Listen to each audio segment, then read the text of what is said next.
Good morning. Now I'll show you my orchids. And we have different types of orchids. Right here you see an orchid. And this one is beautifully spotted and colored. And this plant here is called a hosta. And it grows in long vines. And at the end of the vines, when the vine gets 3 feet long, it grows a flower. This is an orchid. Now let's look for some more flowers. Oh, here's a flower growing on the vine. And some passion flowers that have closed. Butterflies love passion flower. Let's see what we can find. Oh, more hostas. And here we find a beautiful orchid spray. We call it a spray when there's many flowers in one. And here's one. And orchids' roots are in the air. Now, why are they in the air? Because the air in Florida is so wet that they need very little dirt and just climbing and getting their fluid from the air. They need a little water.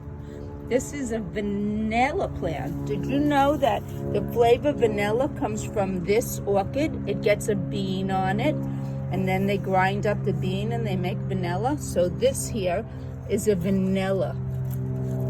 And one day it's gonna grow up and give me vanilla beans. Notice how the orchid starts in the center. And that's where the birds and the butterflies go, right to that center.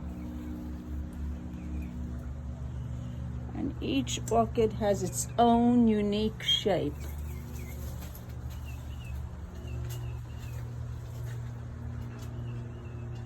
Orchids do so well in Florida because of our humidity, because it's so wet. This one here is called a vanda. And how do I know? It has no dirt at all, just all these roots that are sucking moisture from the air. And every once in a while, I'll spray it with water and it will get beautiful flowers. It had a flower, but the flower died, and now we'll wait for a new flower to come out from the top right there. And these roots will get longer and longer. I'm going to show you a small vanilla plant right here that's just starting to grow. And if you can see, it's a vine. So it's winding up the wires. And that's how vanilla grows.